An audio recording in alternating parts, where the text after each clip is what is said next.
Iċ-ċelebrant tal-qudiesa tal-lejla huwa r-rettur tas-santwarju Monsinjur Carmelo Refalo.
Billi ħallejt dmirijieti, ħtija tiegħi bl-ikbar ħtija tiegħi, għalhekk nitlob l-imqazza Marija dejjem Verġni, l-anġli u l-qaddisin kollha u lilkom ħuti itolbu għalija il-mulej Alla tagħna.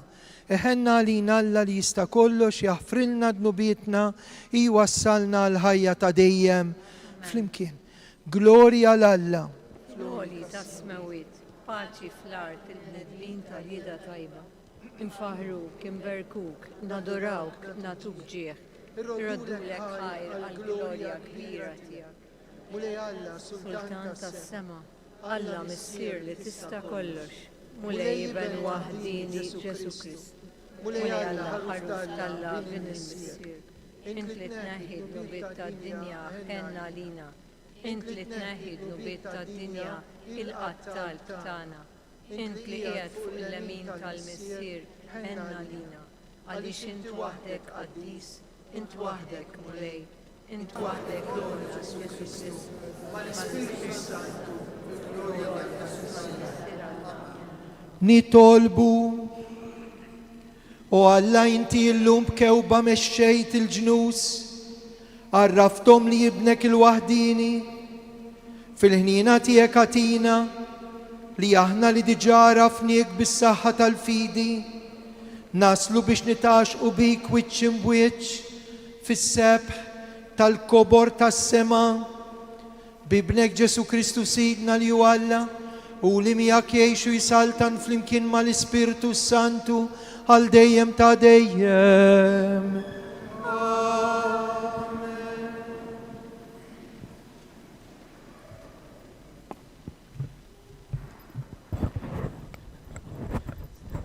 Qari mill-ktieb tal-profeta Iżajja. Ħajiddi wiċċek, id-dawl tiegħek wasal, jiddi fuqek sebħ il-mulej. Ara, id-dlamijiet jiksu l-art u sħab iswed il-popli. Iżda fuqek jiddi l-mulej u s-sebħ tiegħu ifittx fuqek. Il-ġnuż għad jimxu fid-dawl tiegħek u islaten fid-dija tas-sebħ tiegħek. Olli u dawwar għajnejk madwarek u wara, il-koll miġbura ġejjin għandek u liedek ġejjin mill-bot u bnietek iġorruhom fuq id-dirgħin. Imbagħad tħares u wiċċek jiddi u tħabbat u tintela qalbek għax fuqek taqa' l-kottra tal-ġid tal-ibħra u l-għana tal-ġnus jiġi għandek. Imrieħel ta' iġmla għad jattuk, l-iġmla żgħar ta' Midjan u Efa, il-koll minn seba jiġu mobbija bid-deb u l-inċens u jxandru tifħit tal-mulej. Il-kelma tal-mulej. Il-ġnus kollha tal-art jagħtuk qima mulej. Il-ġnus kollha tal-art qima. O Alla, għati lis-sultan il-ħaq tiegħek, il-ġustizzja tiegħek lil bien is-sultan biex jiġġudika il-poplu tiegħek bil-ġustizzja u bil-ħaq li msejħnin tiegħu. Il-ġnus kollha tal-art jagħtuk qima mulej. tħaddar fihom l-ġustizzja u slim kotran sa ma jintemm il-qamar. Isalta minn baħar sa baħar u mixmara satru fl-art. Il-ġnus Tal-art jagħtuk qima mulej. Islaten ta' Tarsis u tal-Gżejjer jagħtuh ir-rigali. Islaten ta' Seba u ta' Seba għotijiet iġibulu iqmuh islaten kollha. Il-ġnus kollha lilu jaqdu. Il-ġnus kollha tal-art jagħtuk qima mulej. Għaxu jeħles l-fili se jaħlu u l-imsejken li m'għandux min jgħinu. Iħenna d-dajef għal-fqajjar, il-ħajja tal-fqajrin isalva. Il-ġnus kollha tal-art jagħtuk qima mulej.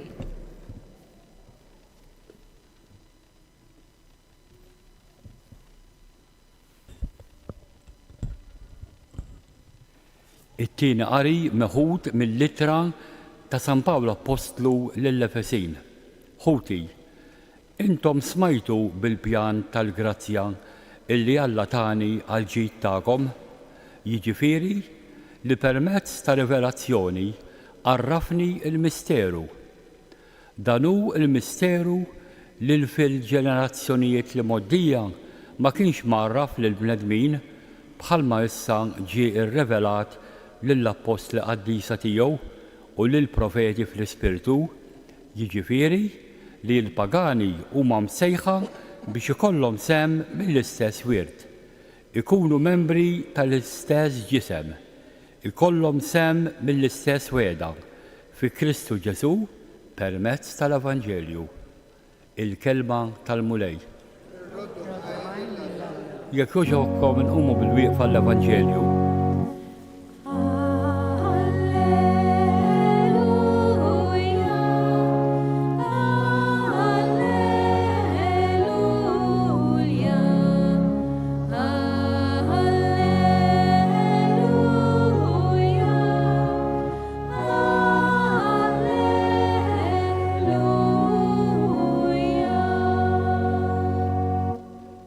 Rajna il-kewkba tiegħu tiela u ġejna nqimu lil-mulej.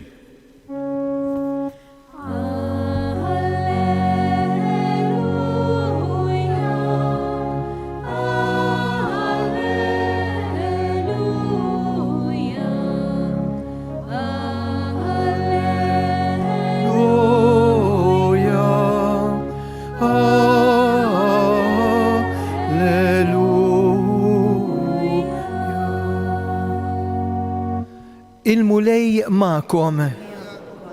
Qari mill-Evanġelju skont San Mattew. Meta Ġesu twieled f'Betlem tal-Ludija, fi żmien is-Sultan Erodi, xi maġi mill-Lvant ġew Ġerusalemm jistaqsu fejn hu dak li twieled is-Sultan tal-Lut? Għax rajna l-kewba tiegħu tiela u ġejna nqimuh. Is-Sultan Erodi sama bihom u tħawwatu u Ġerusalemm kollha miegħu. Ġabar flimkien il-qassisin il-kbar u l-kittieba tal-poplu u ried jaf minn għandhom fejn kellu jitwielet il-Messija. Huma qalulu f'Bethlehem tal-Ludija kif kien inkiteb mill-profeta u inti Betlem art ta' Ġuda, le, m'intix l-iżgħar fost il-bliet il-kbar ta' Ġuda, għax minnek qatt joħroġ mexxej li jira lill-poplu tiegħek Iżrael. Erodi imbagħad sejjaħ lil Maġi bil-moħbi u tkixxef bir-reqqa kollha minn għandhom iż-żmien li fih deritilhom il-kewba. Bagħthom Betlem u qalilhom morru staqsu sewwa għat-tifel. U meta issibuh ejjew għejduli ħalli jien ukoll nadurah. Dawk wara li semgħu lis-sultan telqu wara. Il-kewba li kienu raw tila bdiet tmixja qudiemhom sakemm waslet u waqfet fuq il-post fejn kien hemm it-tifel. Kif raw il-kewba imtlew b'ferħ kbir tassew. Meta mbagħad daħlu d-dar raw lit-tifel ma' ommu Marija. Inxteħtu fl-art, fetħu t-teżori tagħhom u offrewlu deb, inċens u mirra. Imbagħad billi kienu mwissin f'ħolma biex ma jerġgħux imorru għand Erodi, telqu lura lejn arthom minn triq oħra. Il-kelma tal-mulej tifħir lilek Kristu.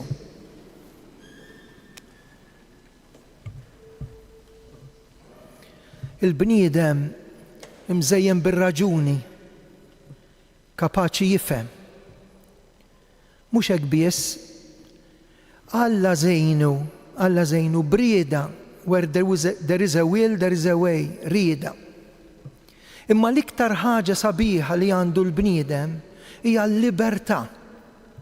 Il-libertà li jażel, li jfittex u jsib. Li jimxi sa ma jiltaqa' mal-verità. U f'dawn il-festi sbieħ u eżies li fihom infakru li ben Alla li sar bniedem għalik, għalina u għammar fostna. Illum qed naraw nies mill-bogħod. Illum il-Knisja tiċċelebra Epifanija, kelma li tfisser turija, manifestazzjoni. In-nies sa mill-antik kienu jaraw l-intervent tad-divin, araw it-tempji neolitiċi li għandna, araw il-mitoloġija Griega, l-intervent ta' xi ħaġa qawwija li ġejja mis-sema. U l-ġrajja tal-lum imsejħa Epifanija għaliex sissa ma kienx hemm xi eġubijiet kbar.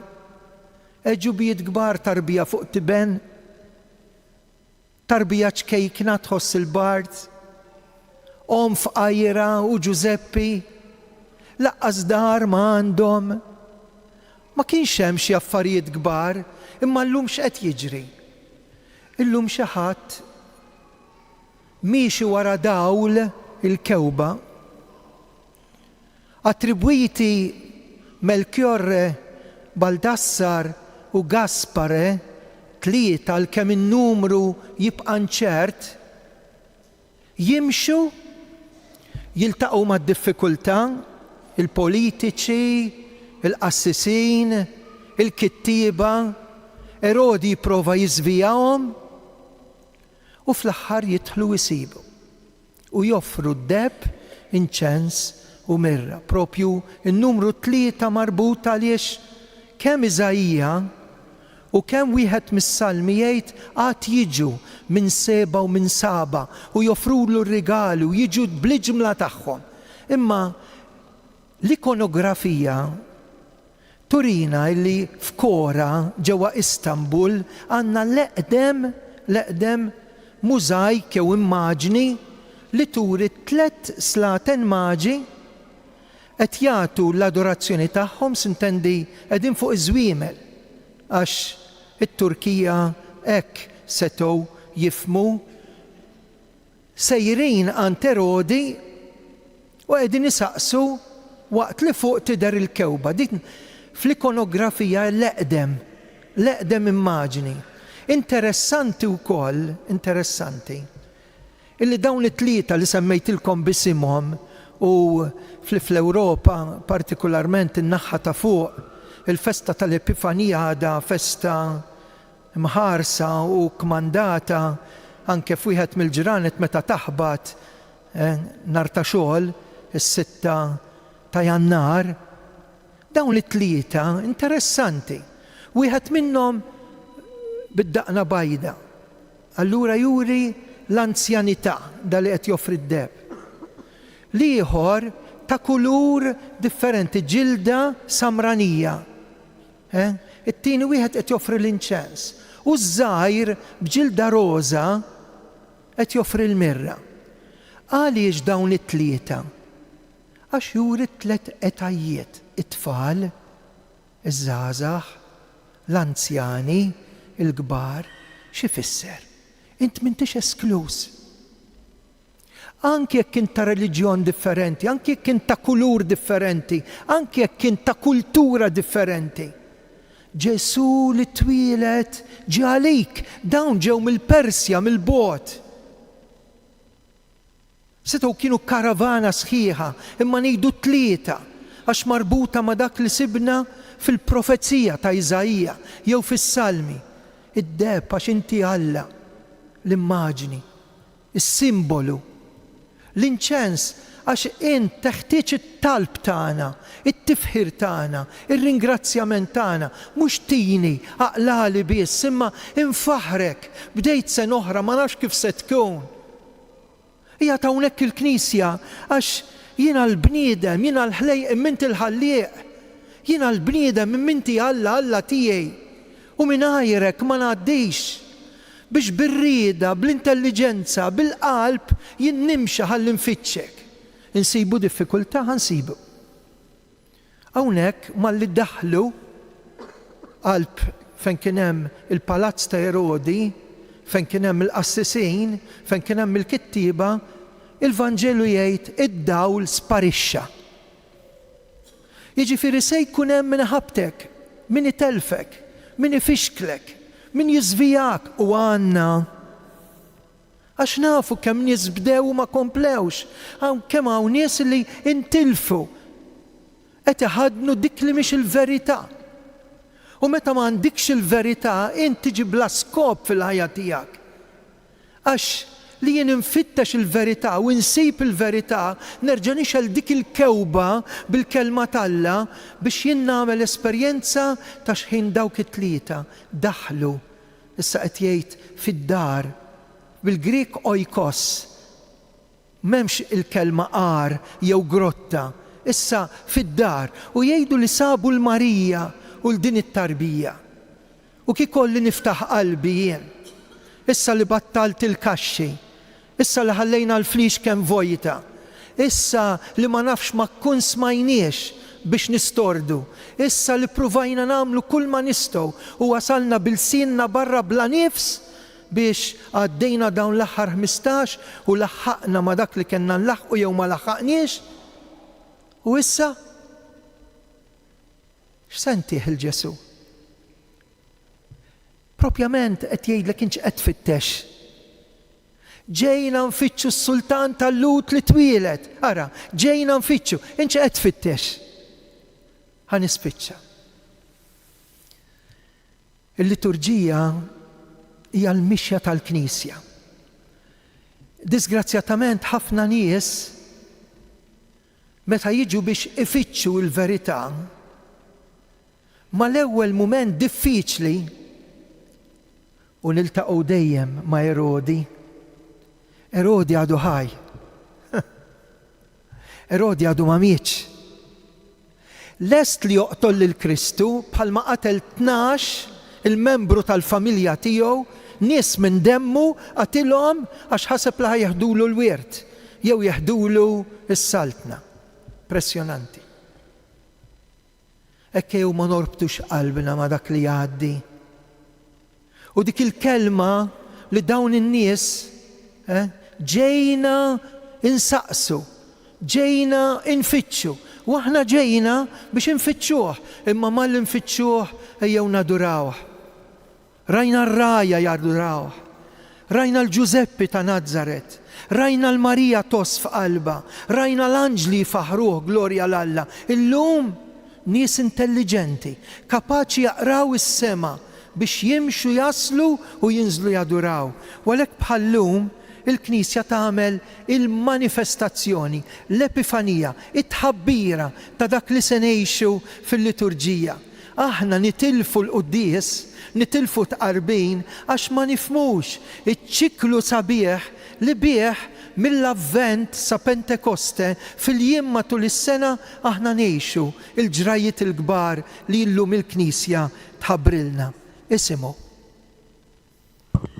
Ħuti eżies. F'dawn il-ġranet der fostna is-sebħ tal-mulej u se jibqa' jidher sa ma jarġa' jiġi b'seta u glorja kbira. Tul is-sena kollha flimkien mal-Knisja ħanejxu l-misteri tas-salvazzjoni tagħna, dan jilħaq il-qofol tiegħu fit-tliet ijiem imqazza tal-Għid li fihom niċċelebraw il-passjoni, il-mewt, il-qawmien ta' Kristu mill-imwiet. Din is-sena il-ferħ tal-Għid il-kbir li jixxerret mad-dinja kollha se ngħixuh fil-5 ta' April. Iżda kull nhar ta' Ħadd aħna ngħixu l-Għid, għax kull nhar ta' Ħadd il-Knisja tistedinna biex ngħixu dan il-ferħ. Għax il-Knisja tiċċelebra l-fidwa tagħna meta niġu l-Knisja f'jum il-mulej, il-jum tal-Ħadd, u tfakkarna li l-mulej bil-mewt tiegħu eret il-mewt tagħna u bil-qawmin tiegħu ħajtina ħajja ġdida. Marbutin mal-festi tas-salvazzjoni tagħna hemm il-jum qaddis tal-bidu tar-Randan. Aħna ngħidulu ras ir-Randan. Din is-sena niċċelebrawh fit-18 ta' Frar. L-Absi, it-tluħ tal-mulej fis-sema li se nfakruh fi 17 ta' Mejju. Il-Ħadd 24 ta' Mejju niċċelebraw Pentekoste, Għid il-50, li jagħlaq iż-żmien tal-Għid il-Kbir. Hemm imbagħad l-ewwel Ħadd tal-Avvent fid-29 ta' Novembru, meta l-Knisja terġa' tibda tgħix mill-ġdid il-misteru tas-salvazzjoni tagħna. Il-Knisja tħabbar ukoll il-misteru tal-Għid waqt li tiċċelebra l-festi tal-imqazza Marija dejjem Verġni, Omm Alla u Omm il-Knisja, tal-Apostli, l-Qaddisin, il-Martri, ir-Raja tal-Erwieħ u l-Verġni. U kull meta tagħmel it-tifkira ta' ħutna l-mejtin, waqt li tagħti tifkir, ġieħ, glorja, radd il-ħajr lil-mulej Ġesu li kien, li hu u li jibqa' l dejjem. Is-sit ta' żminijiet u s-sit tal-ħolqien kollu. Amen.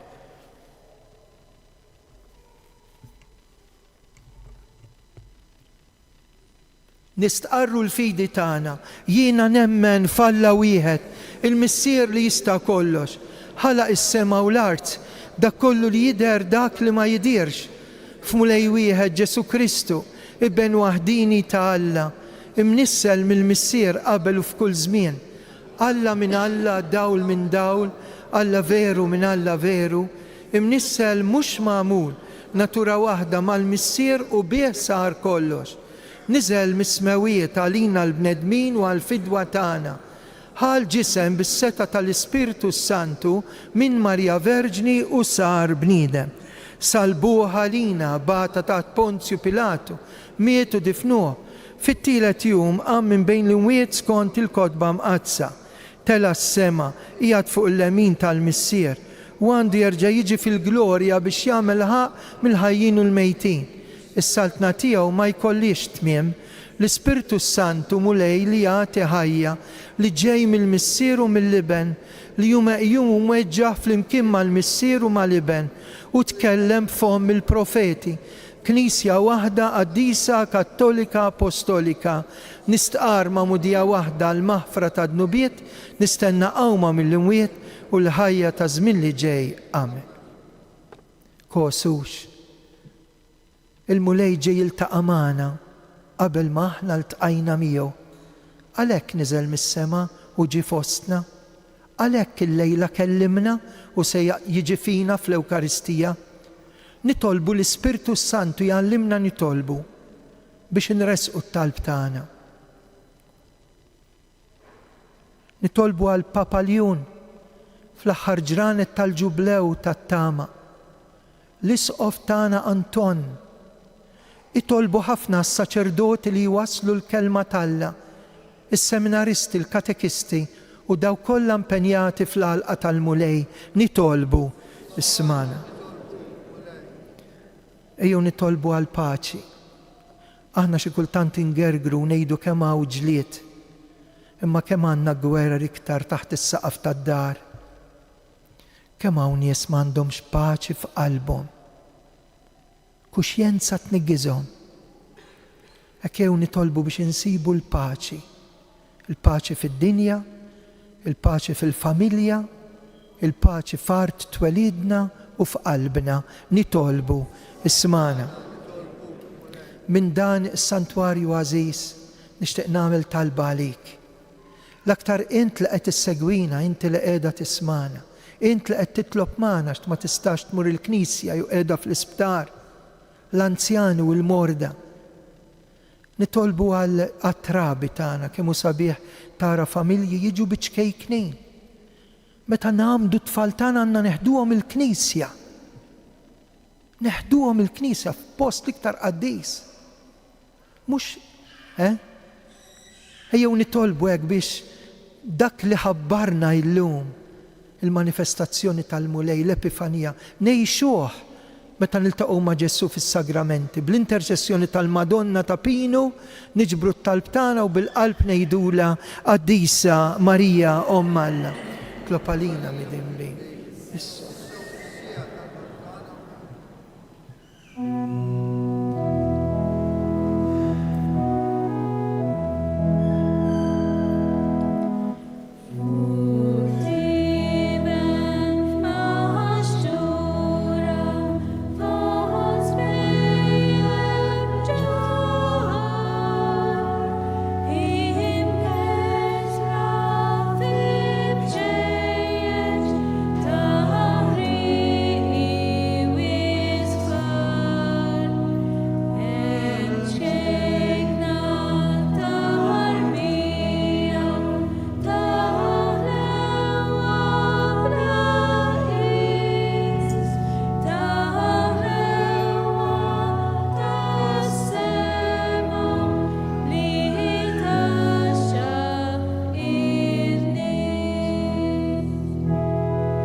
Tolbu ħuti biex is-sagrifiċċju tiegħu tagħkom joġob l-Alla l-Missier li jista' kollox.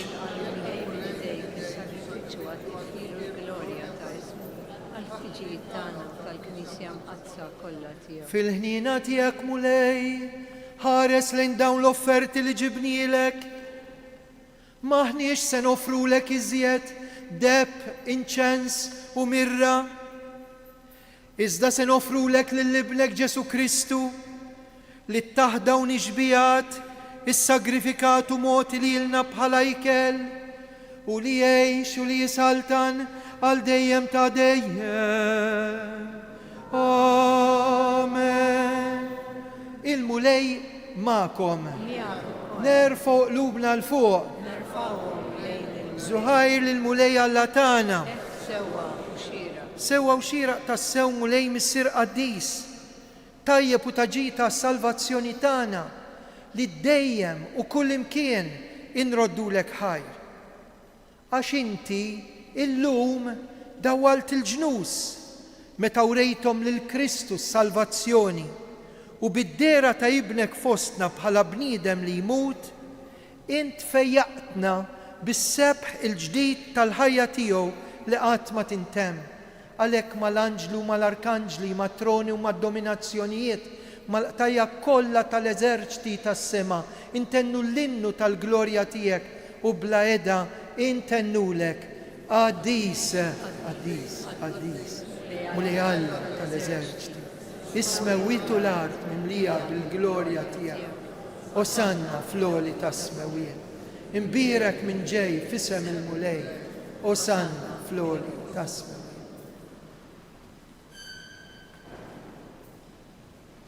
Għaddis tas-sew int mulej intlajn ta' kull qdusija.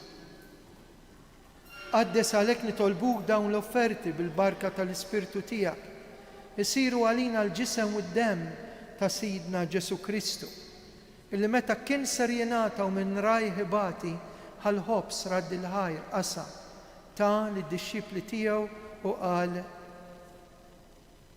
ħudu u kulu il-koll minn dan għax dan huwa ġismi li jingħata likom.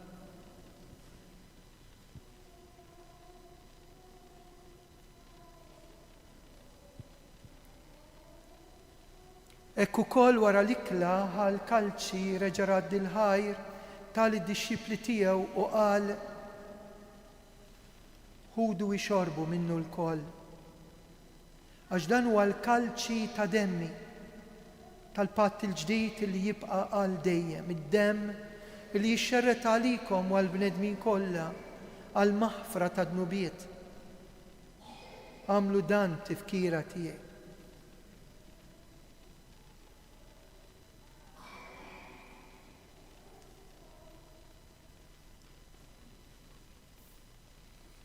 Dan hu l-misteru tal-fidi, inħabbru l-mewt tiegħek mulej, inxandru bil-ferħ il-qawmin tiegħek, nistennewk sa ma tiġi fil-glorja. Għalhekk aħna nagħmlu dan tifkira tal-mewt u l-qawmien ta' Sidna Ġesu, nofrulek il-ħobs tal-ħajja, l-kalċi tas-salvazzjoni, u rroddulek ħajr intoġbok tilqana quddiemek biex naqduk. Miċ-ċokontana qed nitolbu biex l-Ispirtu Santu jaqadna ġisem wieħed lilna li nieħdu semm il-ġisem mid-demm ta' Kristu. Mulej, ftakar fil-Knisja tiegħek imxerda mad-dinja kollha. Wettaqa' fl-imħabba mal-Papa Ljun, l-Isqof Anton, il-Ministri tiegħek kollha. U issa nitolbuk tiftakar f'ħutna li raqdu bit-tama tal-qawmien. Ftakar fil-mejtin kollha. Nitolbu għall-eżistana mejtin waqt li nitolbu għall-benefatturi mejtin ta' dan is-santwarju. Ftakar fil-mejtin kollha. Daħħalhom quddiemek fid-dawl tas-sebt tiegħek. Ħenna għalina l-koll nitolbuk għati lilna wkoll il-wirt tal-ħajja ta' dejjem. Mal-Verġni Mqazzom, Malla Marija, San Ġusepp, l-Apostli, San Ġorġ Preka, il-qaddisin kollha li jgħixu fil-ħbiberija tiegħek sa mill-bidu tad-din jagħmel li magħhom infaħruk u nsebħuk b'Ġesu Kristu ibnek. Bi Kristu ma' Kristu u fi Kristu jingħata lilek Alla Missier li tista' kollox, flimkien mal-Ispirtu Santu, kull ġieħ kull glorja għal dejjem ta' dejjem. Amen. Ejjew nitolbu kif għallimna u ridna nagħmlu li ben ta' Alla għas-salvazzjoni tagħna. Missierna li inti f'ismewi jitqaddes ismek, tiġi saltatek, ikun li trid kif fis-sema hekk fl-ard. Ħobsna kull jum għatina llum, għafrilna dnubitna, bħalma nafu li minnu ħati għalina, u l-għaddaħanix fit-tiġrin, iżdeħlisna mid-deni. Eħlisna nitolbuk mulej minn kull deni, għatina fit-tiba fil-ħnina tiegħek il-paċi fi żmienna. Hekk inkunu ħilsa dejjem mid-dnub u mħarsa minn kull inkwiet. Aħna nistennew nittamaw lejna u l-miġja tas-Salvatur tagħna Ġesu Kristu. Mulej Ġesu Kristu li qed l-apostli tiegħek inħallilkom islim natikom islim tiegħi, tħarix lejn dnubiet niżda ħares lejn il-fidi tal-Knisja tiegħek. Ħadd jaslimu l-għaqda li jint trid fija, int li tgħix u li jissalta għal dejjem ta' dejjem.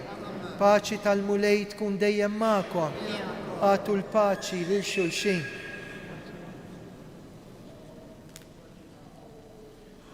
nibqgħu bil-wieqfa u ngħidu flimkien ħaruf talla li tneħħi d-nubiet tad-dinja.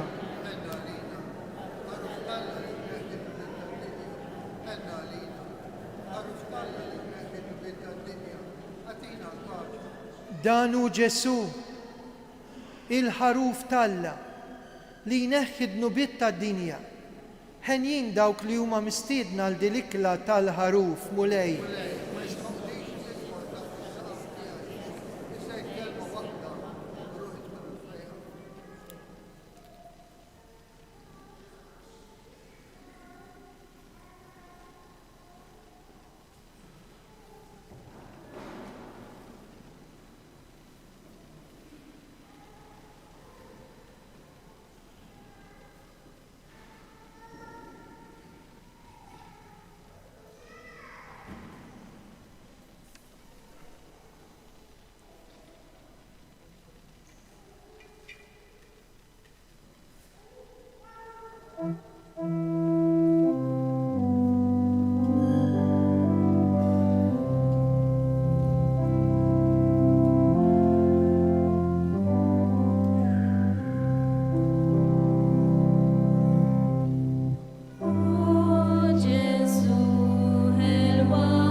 Qarbina ta' xewqa.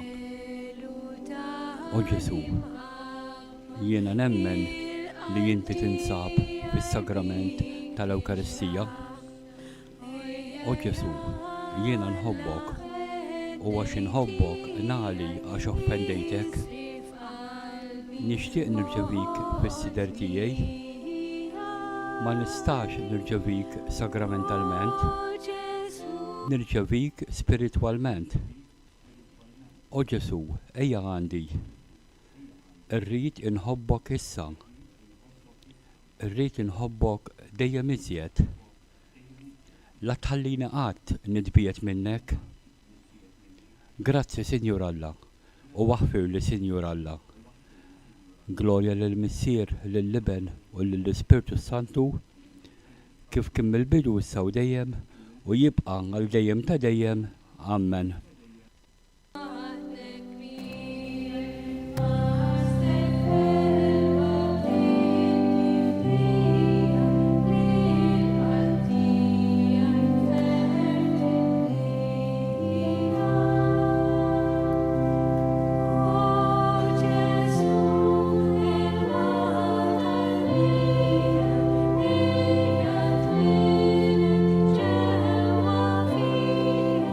Yeah.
Ġesu, inti ġejt fostna biex turina l-wiċċ sabiħ tal-missier. Ġesu, inti ġejt fostna biex tfittex lilna mitlufin u timla bis-sens il-ħajjitna. Ġejt fostna ċkejken u umli biex aħna ma nitkabrux. Ġejt fostna fit-tbatija biex tbati għax kull min iħobb irid ikun lest li joffri l-imħabba u t-tbatija lejn l-oħrajn. Nitolbu